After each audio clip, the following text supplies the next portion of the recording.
Okay, back again. We're going to be looking into this Luciferian doctrine to see how they perceive Lucifer from the Freemasonry perspective, and then we'll look at the song, of what they were singing in the Catholic Church. The Luciferian doctrine explained, Manly P. Hall, 33-degree Freemason, says, when the Mason learns that the key to the warrior on the block is the proper application of the dynamo of living power, he has learned the mystery of the craft, is his craft. The seething energies of Lucifer are in his hands, and before he may step onward and upward, he must prove his ability to properly apply energy. Albert Pike, 33-degree Freemason, says, the Masonic religion should by all us initiates of the high degrees maintained in the purity of the Luciferian doctrine. If Lucifer were not God, would Adonai, the God of the Christians, whose deeds prove cruelty, perfidy, and hatred of man, barbarism, and repulsion for science, would Adonai and his priests culminate him? Yes, Lucifer is God, and unfortunately Adonai is also God. Okay, so they don't like the Christ, they don't like um, the God of the Bible, God of the Jews. Okay, for the eternal law is that there is no light without shade, no beauty without ugliness, no white without black, for the absolute can only exist as two gods.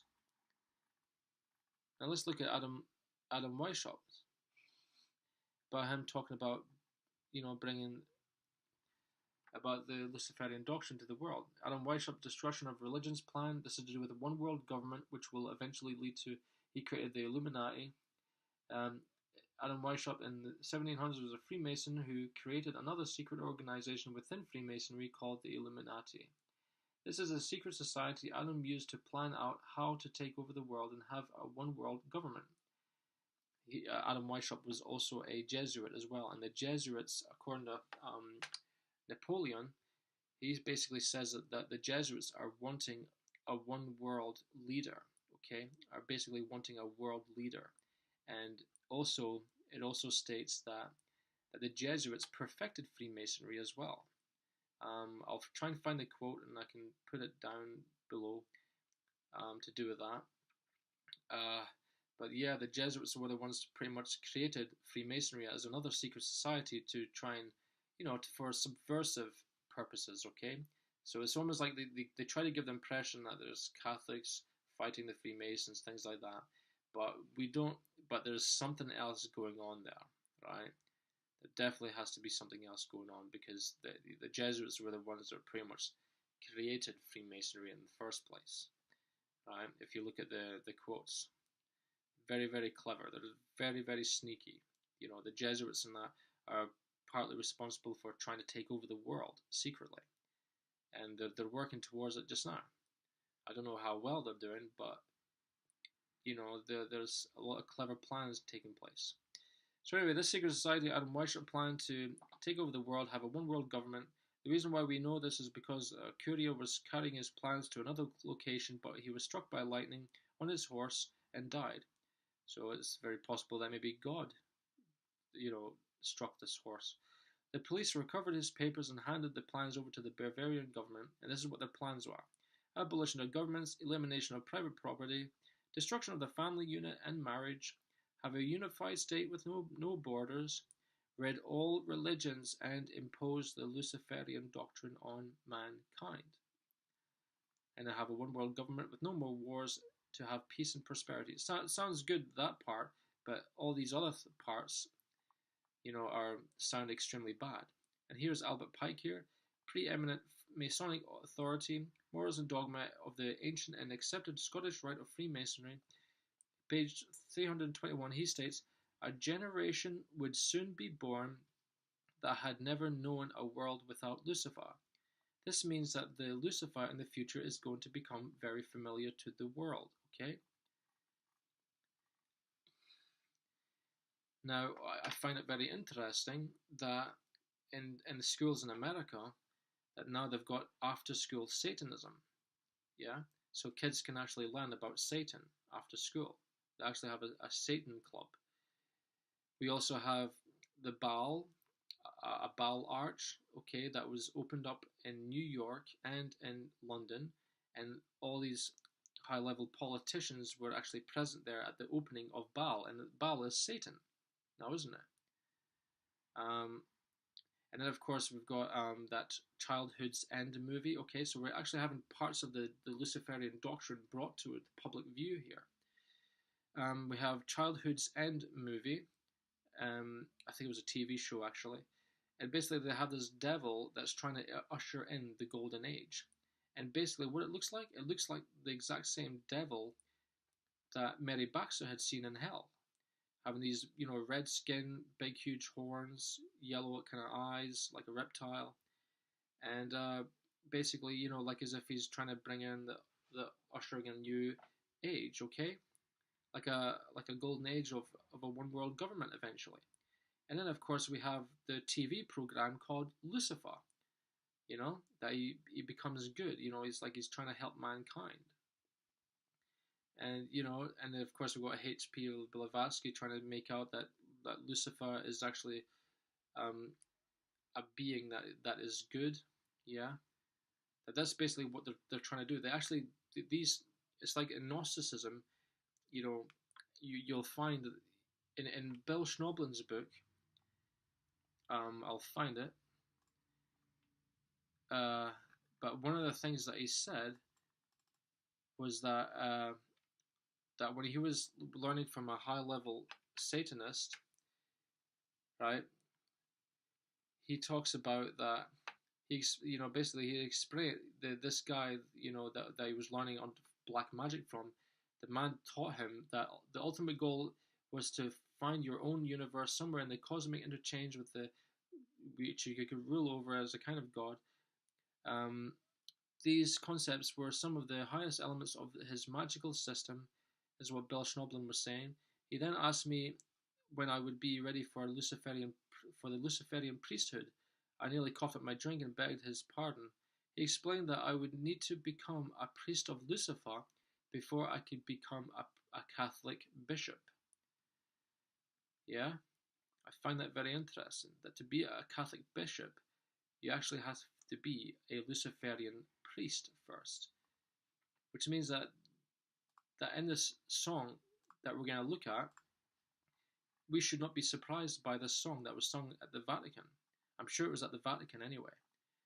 Basically, this is what the song is saying here. It says here that Lucifer, lost in translation, it says here, flaming Lucifer finds mankind.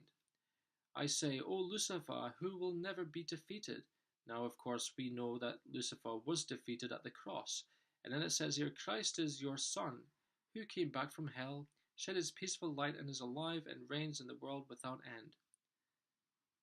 Right?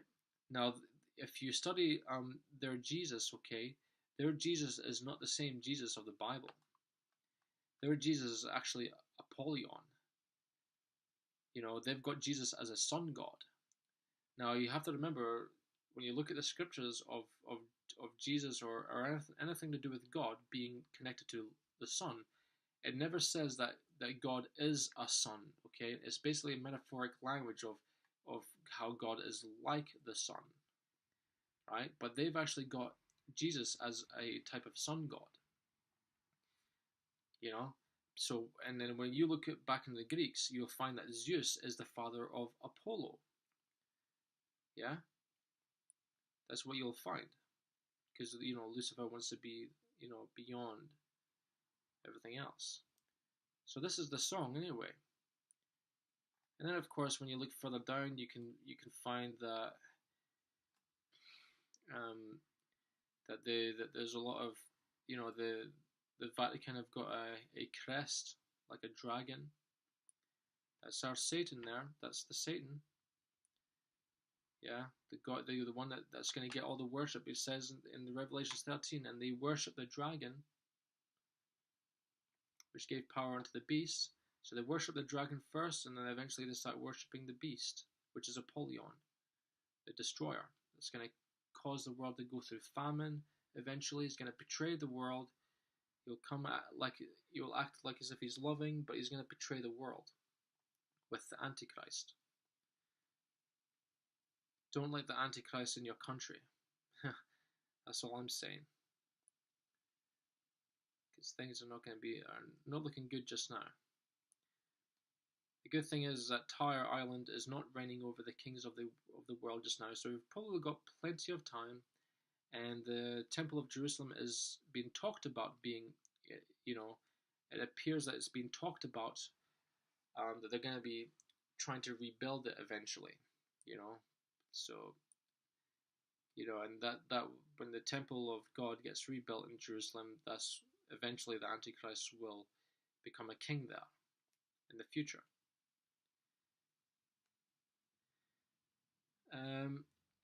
So anyway, we'll look at some more evidence, just to clear up things, that something's not quite right about this Roman Catholic Church, these churches, okay, that are connected also with Freemasonry, and we know that they're all after Lucifer, not after Yahweh, they're not after God of the Bible. But it's just as Revelations 13 has predicted, that the world will eventually worship the beast. I mean, the dragon and the beast. Just as Albert Pike talks about the 33-degree Freemason, how he says that soon a generation will be born that never knew a world without Lucifer. So he's even predicting it as well, which means that there's obviously plans that they're going to do that. And that's why we get these things like TV shows about Lucifer, slowly programming you to think a certain way, that maybe Lucifer is not as bad as he seems. You also have to look into Gnosticism as well, that the Gnostics saw Lucifer as being good. The serpent was good because he allowed mankind to eat from the tree of knowledge so they could have knowledge and become gods, That's their belief system. That's what the Gnostics believe. They believe that Yahweh is actually bad and that Lucifer is good. This is exactly what's going on here with the Catholics. With the Vatican, the popes. Not all of them are like this. Some of the popes don't like that idea of liking Lucifer, because they know what's going on. And some of the Catholic popes didn't trust the Jesuits either. Right? So not all of them are like this, okay? But the head ones are definitely all about that. You just have to look at their we're going to look into some more evidence to show the satanic connections to the Catholic Church, okay? And